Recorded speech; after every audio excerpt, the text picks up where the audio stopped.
Bueno, vamos a completar nuestro ejemplo de la criba. Recapitulando, teníamos la clase criba en una versión extendida, en la cual agregamos nuestro atributo k para saber la cantidad de números primos menores a la raíz de n, que lo vamos a necesitar para calcular los tiempos a través de las fórmulas que vimos en clase.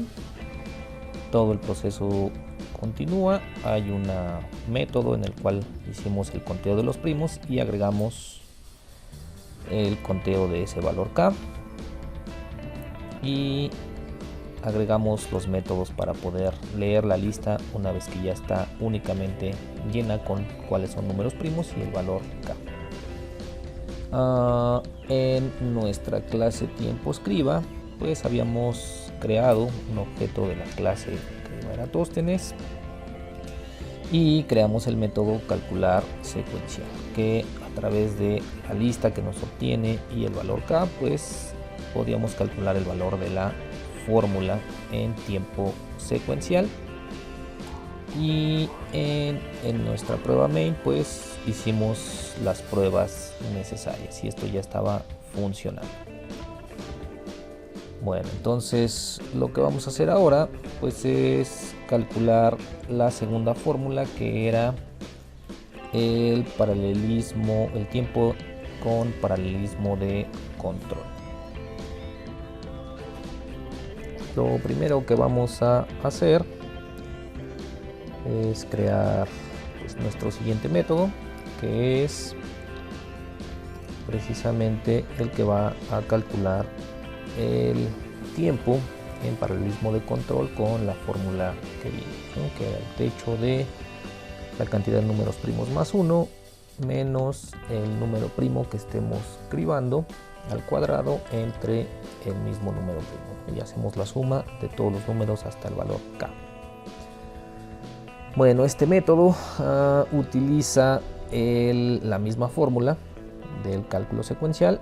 Para hacerlo paralelo, decíamos que era una manera de compartir una memoria global entre todas las unidades de procesamiento, y entonces cada unidad de procesamiento va tomando el primer número primo, empieza a hacer la criba de manera secuencial, otra unidad toma el siguiente número primo y hace el mismo proceso. Entonces es el mismo proceso secuencial que hace cada unidad de procesamiento, por eso utilizamos la misma fórmula, solamente se dividen la cantidad de números primos. Este método lo que va a recibir como parámetro pues es el número p, que es la cantidad de unidades de procesamiento que vamos a utilizar, y va a retornar pues el tiempo calculado de la fórmula, que es un número entero.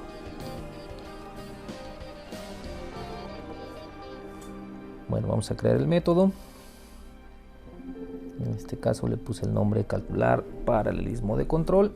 Entonces vean, aquí recibimos las unidades de procesamiento. Vamos a crear un arreglo, ¿sí?, que es el que va a almacenar los tiempos parciales o totales de cada una de las unidades de procesamiento. Entonces este va a ser su tamaño total. Si tenemos 3 unidades, pues van a ser 3 elementos, ¿no?, para guardar los 3 tiempos. El tiempo parcial que utilizamos en la fórmula. Este valor es un auxiliar que nos va a ayudar para saber cuál es el índice de la unidad de procesamiento siguiente, es decir, la que va a tomar el siguiente número primo para continuar el proceso de la criba. Y estas dos pues son las mismas que usamos en el cálculo secuencial: el contador para saber cuántos números primos hemos trabajado, y sabemos que el proceso de la criba inicia en el primo número 2. Entonces hacemos la criba, obtenemos la lista una vez terminado y vamos a imprimir pues estos mensajes, ¿no? Primero, cuál es el número primo que estamos trabajando, cuál fue el tiempo de acuerdo a la fórmula secuencial y qué procesador fue el que realizó ese trabajo. Tenemos el mismo ciclo, esto va a realizarse cada número de veces. Entonces si el número que obtenemos de la lista no es un número primo, pues pasamos al siguiente, y en caso de que sí lo sea, pues hacemos el proceso de la criba. Bueno, aquí lo primero que tendríamos que saber es cuál es la unidad de procesamiento que va a realizar el trabajo. Entonces, para eso vamos a crear un método auxiliar que haga eso. ¿Cómo lo hacemos? Pues sabemos que es el que tenga el tiempo más bajo. Entonces mandamos nuestro arreglo con los tiempos y lo que nos va a regresar pues es el índice de la unidad de procesamiento con el tiempo más bajo. Una vez que lo tengo, calculo el tiempo parcial para el número primo que esté seleccionado y pues ese tiempo parcial se le asigna a la unidad de procesamiento que fue seleccionada en este caso. Pasamos al siguiente ciclo y esto continúa hasta que lleguemos a K valores.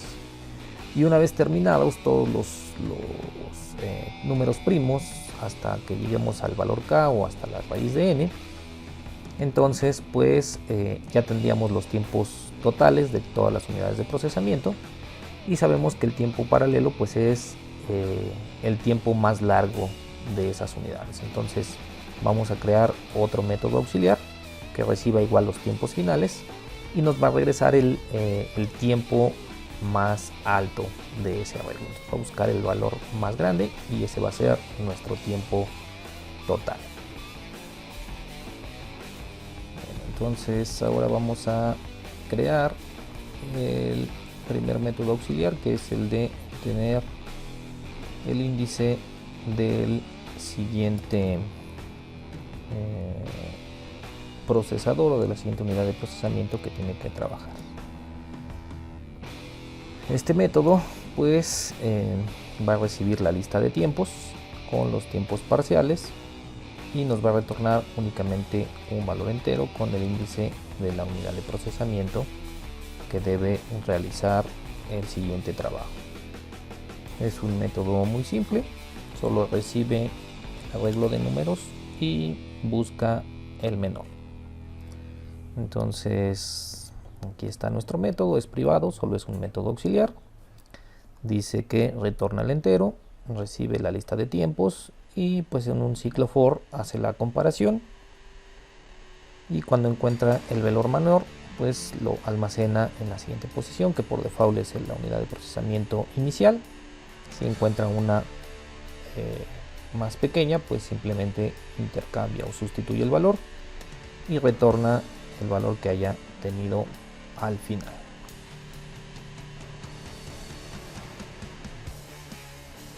Y vamos a crear también nuestro segundo método auxiliar, el cual de igual manera recibe como parámetro la lista de tiempos parciales de las unidades de procesamiento y nos regresa un valor que va a representar el tiempo más largo, que sería el tiempo total una vez que termina el proceso de todas las unidades. También es un método muy sencillo, muy similar al anterior, en el cual pues la posición vamos a dejarla por default en la primera unidad de procesamiento y hace lo mismo, va validando y en caso de encontrar uno mayor pues lo que hace es intercambiar o sustituir el valor. ¿Sí? Entonces es muy similar al anterior, uno busca el menor, el otro el mayor.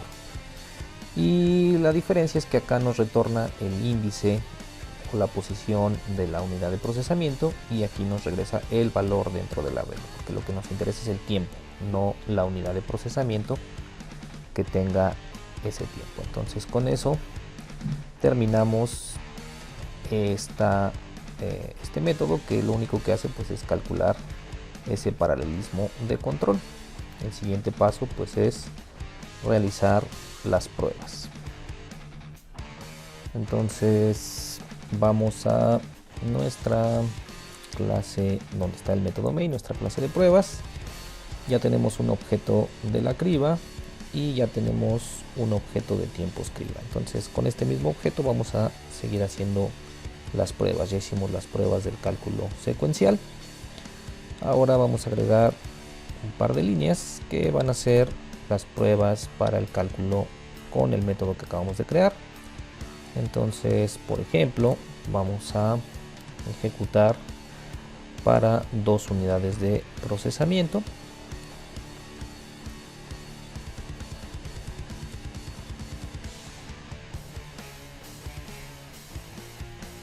nos pide el número, vamos a hacer pruebas con algo pequeño como el número 50, aparece todo el proceso de la criba, son 45 unidades de tiempo secuenciales, hay 4 números primos menores a la raíz, aquí están los tiempos parciales y por fórmula pues nos dan las mismas 45 unidades de tiempo.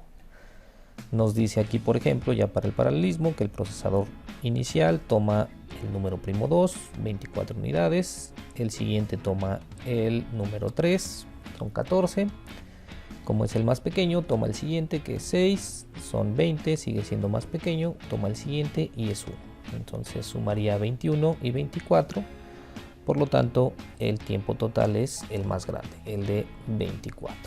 Si volvemos a ejecutar, vamos a hacerlo con el número 100, por ejemplo, son 104 unidades, aquí están los tiempos parciales y pues pasa algo similar, ¿no? Ya sabemos que cuando son números pequeños es el valor óptimo casi siempre está en el procesador 1, porque son números muy pequeños y el segundo procesador hace más trabajo más rápido, ¿no? Solo que en este caso pues siguen siendo los mismos 4 números, pero el tiempo total del procesador 2 es de 55 y el 1 es de 49, ¿no? Quiere decir que no llegamos todavía al valor óptimo, que tendría que ser con 3 procesadores. Por ejemplo, si lo hacemos con 1000, pues nos da igual todo el cálculo, 1411 el secuencial y el paralelo de 2 procesadores 706. Este ejemplo lo hicimos en clase.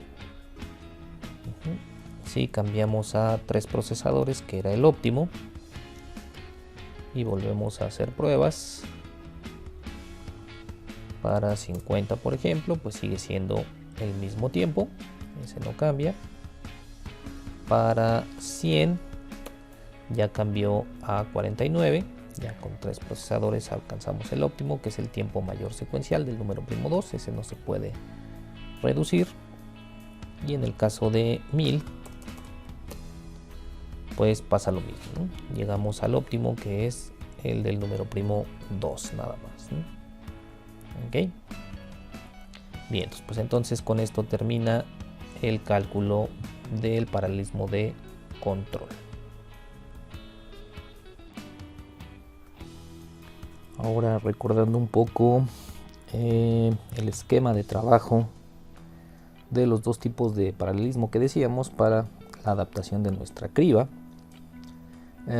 veíamos que la criba original pues era una única unidad de procesamiento que contenía 3 elementos, ¿no? Una memoria donde aparecía la lista de números, el índice para ir recorriendo y marcando los múltiplos y el número P, que era los números primos, ¿no?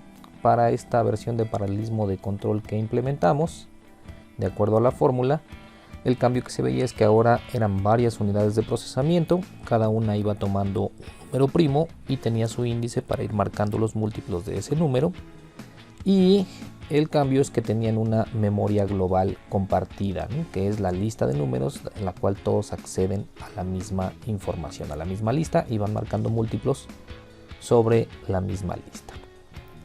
En la versión de paralelismo de datos, que creo que no habíamos visto, tenemos la misma estructura de un trabajo secuencial. Tiene los 3 elementos, tiene esa memoria local donde está la lista, el índice y el número primo, pero la diferencia es que ahora, suponiendo que tenemos nuestro valor n, que es el número mayor de nuestra lista, esa cantidad de números, esa lista de números se va a repartir entre las diferentes unidades de procesamiento. ¿Qué quiere decir? Que si yo tengo una lista con n igual a 10, por ejemplo, pues entonces la lista de números se va a repartir los primeros 5 o la primera mitad de la lista en la unidad de procesamiento 1 y la otra mitad en la unidad de procesamiento 2. Si tengo 100 números y tengo 3 unidades de procesamiento, pues les tocará una lista de 33 números aproximadamente a cada unidad de procesamiento, del 0 al 31, al 33 en la primera unidad de procesamiento, del 34 al 66 y del 67 al 100, por ejemplo, para la última unidad. Entonces esa es la lógica. cada unidad de procesamiento almacena una pequeña parte de la lista que queremos trabajar, y hay un sistema de interconexión por el cual se van a comunicar. La unidad de procesamiento 1 funciona como una unidad maestra. Esa unidad es la única encargada de seleccionar, por ejemplo, el número primo 2, y les envía un mensaje a todas las demás unidades de procesamiento para decirles que el número que hay que, los múltiplos que hay que eliminar son del primo 2. Una vez que terminan, le envían un mensaje a esta unidad de procesamiento inicial, y una vez que todos terminaron, pues entonces selecciona el siguiente número primo de su lista, que sería el 3, les manda el mensaje y todos empiezan a eliminar múltiplos de 3. Cuando recibe el mensaje de que todos terminaron, igual va a la lista, busca el siguiente número primo, que sería el 5, vuelve a enviar mensaje y esperar a que todos terminen, ¿no? Y entonces los demás solo reciben un mensaje y eliminan los múltiplos del número que hayan recibido. La unidad 1, la unidad de procesamiento 1, es la única encargada de seleccionar los elementos y enviarlos. Entonces, de acuerdo a esto, tenemos una restricción que nos dice que la cantidad de unidades de procesamiento debe ser mucho menor al valor n. ¿Por qué tenemos esta restricción? Por dos cosas. La primera es que todos los números que sean menores o iguales a la raíz del número n, debemos asegurarnos que queden en la lista o en la memoria local de la primera unidad de procesamiento, porque ella es la que los va a seleccionar. Si yo tengo, no sé, hasta el número 1000, veíamos que el número primo más alto es el 31. Entonces, si ese 31, por ejemplo, quedara en la unidad de procesamiento 2, no se podría seleccionar para hacer la cría. Entonces, esa es una causa de por qué buscamos que la cantidad de unidades de procesamiento sea mucho menor. Y la segunda es porque hay que estar enviando mensajes y recibiendo a través de ese sistema de interconexión. El enviar mensajes a través de la red es muchísimo más lento que el procesamiento. Entonces, mientras más mensajes se envíen, pues más lento el proceso. Entonces, aquí hay dos tiempos que vamos a calcular: el tiempo de procesamiento, que es el marcar los múltiplos, y el tiempo de comunicación. Eso es lo que hace el paralelismo de datos. Bueno, entonces esta es la fórmula que veíamos. La del paralelismo de control es la misma del tiempo secuencial, solamente que se reparte entre los diferentes procesadores. Para el caso del paralelismo de datos tenemos un par de fórmulas específicas, ¿no? Para el procesamiento local, el que va haciendo cada uno de las unidades de procesamiento, es similar: el número n entre la cantidad de procesadores o de unidades de procesamiento, calculamos el techo de esa división, y el resultado lo dividimos entre el número primo. También calculamos los números primos desde el 2 hasta el número k, y calculamos nuevamente el techo de la otra división. Entonces eso me da el tiempo de procesamiento, que en teoría es el mismo para todas las unidades de procesamiento. Si tengo 5 unidades y todas tienen una lista de 20 números, en teoría pues marcan la misma cantidad de múltiplos todas. Entonces es un tiempo de procesamiento. Y la segunda es el tiempo de comunicación. Ahí es donde tenemos el número k, que es la cantidad de números primos que vamos a utilizar. Por ejemplo, para el número 100 son 4 números primos, es 4, el valor de k es 4, es la número de mensajes que voy a mandar, multiplicado por np-1, que es el número de procesadores o de unidades de procesamiento menos 1.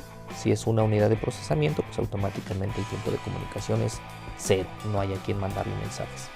Si hay 2 unidades de procesamiento, pues solo es un mensaje el que voy a mandar. Si hay 5 unidades de procesamiento, pues son 4 mensajes, ¿okay? Multiplicado por el número de mensajes que necesito mandar, que es k, y todo eso se multiplica por un r, que es un ratio de comunicación. Ese ratio es qué diferencia hay entre la velocidad de procesamiento y la velocidad de comunicación. Es decir, si el procesamiento tarda, por ejemplo, una unidad de tiempo en realizar una tarea, y yo me tardo 10 unidades de tiempo en mandar un mensaje, pues ese R es 10 veces el tiempo de procesamiento, ¿sí? Entonces ese ratio de comunicación siempre es muy grande, ¿no? A comparación del tiempo de procesamiento. La velocidad de comunicación en una red es muchísimo más lenta que la velocidad interna de un procesador. Entonces hay que cuidar mucho este tiempo de comunicación. Y el tiempo total de paralelismo pues sería el tiempo de procesamiento más el tiempo de comunicación. Si vemos esta gráfica en el paralelismo de control, pues el tiempo conforme avanzan las unidades de procesamiento va bajando hasta llegar a un óptimo, y veíamos que una vez que llegó a ese óptimo el tiempo se mantiene, no baja, no sube, no pasa nada con él, ¿no? Se queda siempre en el mismo lugar, entonces no tiene caso agregar más unidades de procesamiento. En el caso del paralelismo de control tenemos dos líneas, la línea del tiempo de procesamiento similar a la anterior, pero vemos que aquí esta no deja de disminuir, siempre va bajando, cada vez disminuye menos, pero va bajando el tiempo siempre de procesamiento hasta llegar a 1, ¿no? Que sería lo más rápido que podía trabajar. Y hay una línea recta que va incrementando, que es el tiempo de comunicación. Esa depende del número de procesadores y de la cantidad de mensajes que voy a mandar, ¿no? Entonces esa se mantiene lineal, y va a llegar un momento en el que ese tiempo de comunicación termina siendo más grande que el tiempo de procesamiento. Entonces ahí es donde está nuestro óptimo, cuando los dos tiempos son prácticamente iguales, ¿sí? Entonces la suma está representada con la línea punteada, ¿sí? Entonces vemos que empieza a bajar en algún momento, se cruzan esas dos líneas de procesamiento y de control, perdón, de comunicación, y entonces empieza a subir un poco más, es decir, va a incrementar el tiempo en lugar de disminuir a partir de ese óptimo, ¿no? Entonces aquí sí nos interesa más todavía el óptimo, porque en caso de pasar el número de unidades de procesamiento de ese óptimo, pues el tiempo en lugar de bajar va a disminuir. La ventaja con el paralelismo de control es que pues solo estaríamos desperdiciando recursos, pero el tiempo se mantiene. Aquí no, incluso va a incrementarse ese tiempo. Vamos ahora de regreso a nuestro programa y pues vamos a agregar un método que nos permita hacer esto, que nos permita calcular ahora el tiempo en paralelismo de datos. Entonces este método pues lo único que tiene que hacer es calcular ambas fórmulas, tiempo de procesamiento y tiempo de comunicación, y darnos el total, ¿no? Que es la suma de ambos tiempos. Igual vamos a pedir que nos como parámetros la cantidad de unidades de procesamiento, y en este caso pues el ratio de comunicación también, ¿no? Y va a retornar, igual que en el método de paralelismo de control, pues el tiempo calculado de ambos procesos, que sería simplemente la suma. Hasta cierto punto pues es un método más simple, ¿no? Solamente es calcular las fórmulas siguiendo el esquema anterior en un ciclo donde obtengamos K y vayamos calculando el valor para cada número primo. Entonces nuestro método quedaría algo como esto: calcular paralelismo de datos, recibe las unidades de procesamiento y el ratio. Aquí tenemos un tiempo de cada unidad de procesamiento, que ya dijimos que es el mismo para todas, así que no necesitamos un arreglo, solamente es un valor, un tiempo total de comunicación, los tiempos parciales que vamos a ir calculando, igual un contador para saber cuántos primos hemos utilizado. Iniciamos en el primo número 2. Es la misma lógica, con nuestro objeto de la criba hacemos el proceso, obtenemos la lista y vamos a generar el ciclo hasta el valor.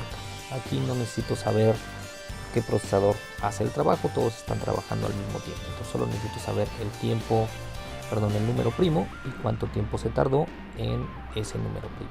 Lo mismo, la selección en caso de que no sea número primo marcado, pues entonces continuamos al siguiente número. En caso de que sí sea número primo, hacemos el proceso. Entonces el tiempo parcial sería calcular nuestra fórmula, el techo del valor n entre el número de unidades de procesamiento, el resultado entre el número primo, y también calculamos el techo. Ese sería nuestro tiempo parcial.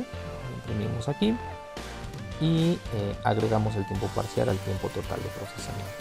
Hacemos todo este proceso como si fuera una criba secuencial, solo que la lista de números va a ser más pequeña para cada procesador. Una vez terminando el cálculo del tiempo de procesamiento, calculamos el tiempo de comunicación, que es el valor K, por el número de unidades de procesamiento menos 1 multiplicado por el ratio de comunicación. Solo para validar imprimimos ambos tiempos y retornamos como resultado el tiempo de procesamiento total. Y pues con esto estaría calculado el tiempo de paralelismo. El siguiente paso pues es solamente realizar pruebas. Vamos a nuestro archivo de pruebas y vamos a seguir la misma lógica de la prueba del paralelismo de control. Mandamos llamar al método con el objeto que ya teníamos y le decimos cuántas unidades de procesamiento y cuál es el ratio de comunicación. Vamos a suponer que tenemos una comunicación muy rápida, que es solamente la mitad de tiempo, perdón, el doble de tiempo del procesamiento. Sería irreal, pero es porque estamos usando números pequeños, ¿sí? Si lo ejecutamos, podemos ver, por ejemplo, para el número 50, aquí está nuestro paralelismo de control. El paralelismo de datos pues nos dice que para el número primo 2, en lugar de los 24 múltiplos que tiene, pues se divide, ¿no? Son 8 para cada procesador, 6 del número 3, entonces el tiempo de procesamiento baja. En total son 21 unidades de tiempo y el tiempo de comunicación pues son 4 mensajes de 4 números primos multiplicados por 2 procesadores, y eso por el ratio de comunicación que es 2, pues nos da 16 y la suma sería 37 unidades de tiempo. Si hacemos lo mismo, por ejemplo, para el número 100, pues nos dice que son 40 unidades de procesamiento y las mismas 16 de comunicación, son los mismos números primos. Y en el caso de 1000, pues nos dice que son 526 unidades de procesamiento y solamente 44 de comunicación, ¿no? Porque son 11 números primos. Bueno, entonces si ponemos algo un poco más elevado en el tiempo de comunicación, vamos a decir que es 10 veces más lento, toma 10 veces más tiempo enviar mensajes. Si trabajamos con los mismos ejemplos, con 50 por ejemplo, pues me dice desde el principio que el tiempo de comunicación es muy alto, ¿no? Son 80 mensajes, son 80 unidades de tiempo, pues automáticamente es 4 veces el tiempo de procesamiento, no nos conviene hacerlo, ¿no? El puro tiempo de comunicación es más alto que incluso el tiempo secuencial. Si aumentamos el número de la lista a 100, pues entonces igual el mismo tiempo de comunicación, pero pues ya es la mitad. En lugar de 4 veces, pues es la mitad del tiempo de procesamiento. Si nos vamos a un número mucho más grande, que sería el 1000, pues ya tiene un poco más de sentido. El tiempo de procesamiento es de 526 y el de comunicación es de 220, entonces sigue siendo más bajo el tiempo de comunicación. Quiere decir que puedo seguir agregando unidades de procesamiento para que el tiempo disminuya. Ok, bueno, entonces con eso terminaríamos esta parte de los dos cálculos, de paralelismo de control y paralelismo de datos. Y como dato final, podríamos agregar, por ejemplo, un método que nos retorne pues cuál es el número óptimo de procesadores para este ejemplo del paralelismo de control o para el paralelismo de datos. No, solo que aquí pues necesitamos nuevamente solicitar el ratio de comunicación, ¿no? Entonces estos óptimos pues nos podrían decir cuál es la cantidad correcta de procesadores a utilizar. Si no me equivoco, pues es algo que se les quedó realizar en una hoja de Excel, ¿no? Que midieran los tiempos y encontraran ese óptimo para ciertos números n. En las pruebas, pues simplemente agregamos las llamadas al óptimo de control y al óptimo de datos con el mismo valor de ratio. Y pues al probar, por ejemplo, con un número pequeño como el 100, vemos aquí, por ejemplo, termina prueba del paralelismo de datos, calcula la versión secuencial, después calcula para 2 procesadores y compara el tiempo. Al ser menor, pues calcula el siguiente, 3 procesadores y compara el tiempo con el de 2 procesadores. Sigue siendo más pequeño, así que calcula el de 4 procesadores y detecta que en realidad aquí ya no hay cambio. El valor es de 49 unidades de tiempo para los dos y por lo tanto pues ahí detiene el proceso y nos dice que la cantidad recomendable u óptima es de 3 procesadores, ¿no? 4 o más solo sería desperdiciar recursos. En el caso del paralelismo de datos pasa lo mismo, calcula el secuencial, compara con el tiempo de 2 procesadores, que en este caso es 60 de tiempo de comunicación y 40 del tiempo, de procesamiento y 40 del tiempo de comunicación. Después calcula para 3 procesadores y vemos que el tiempo de comunicación ya sobrepasa al tiempo de procesamiento y por lo tanto el total pues también es mayor. Así que ahí se detiene el proceso y nos dice que la cantidad recomendable es de 2 procesadores. Si usamos un número más grande como el 1000, ¿sí? Entonces el tiempo de paralelismo de control, aquí está el secuencial, 2, 3, 4 procesadores, detecta que a partir del 4 ya no hay cambio, entonces igual el mismo óptimo es el de 3 procesadores para este ejemplo. Para el tiempo de paralelismo de datos, ahí está el secuencial, 2 procesadores, vemos que hay una diferencia grande entre procesamiento y comunicación. Para 3 procesadores ya lo habíamos calculado, 526 y 220. Para 4 procesadores sigue siendo mayor el tiempo de procesamiento, la suma serían arriba de 700 unidades, pero son menores a las que tenemos acá, ¿no? Y por último, en 5 procesadores pues el tiempo de comunicación ya sobrepasa al de procesamiento y el tiempo total pues es mayor al anterior, así que nos dice que el óptimo es el de 4 procesadores, ¿vale? Entonces con esto pues yo creo que ustedes pueden completar el código necesario para estos dos, para obtener el óptimo en ambos casos, y con eso pues terminaríamos este ejemplo.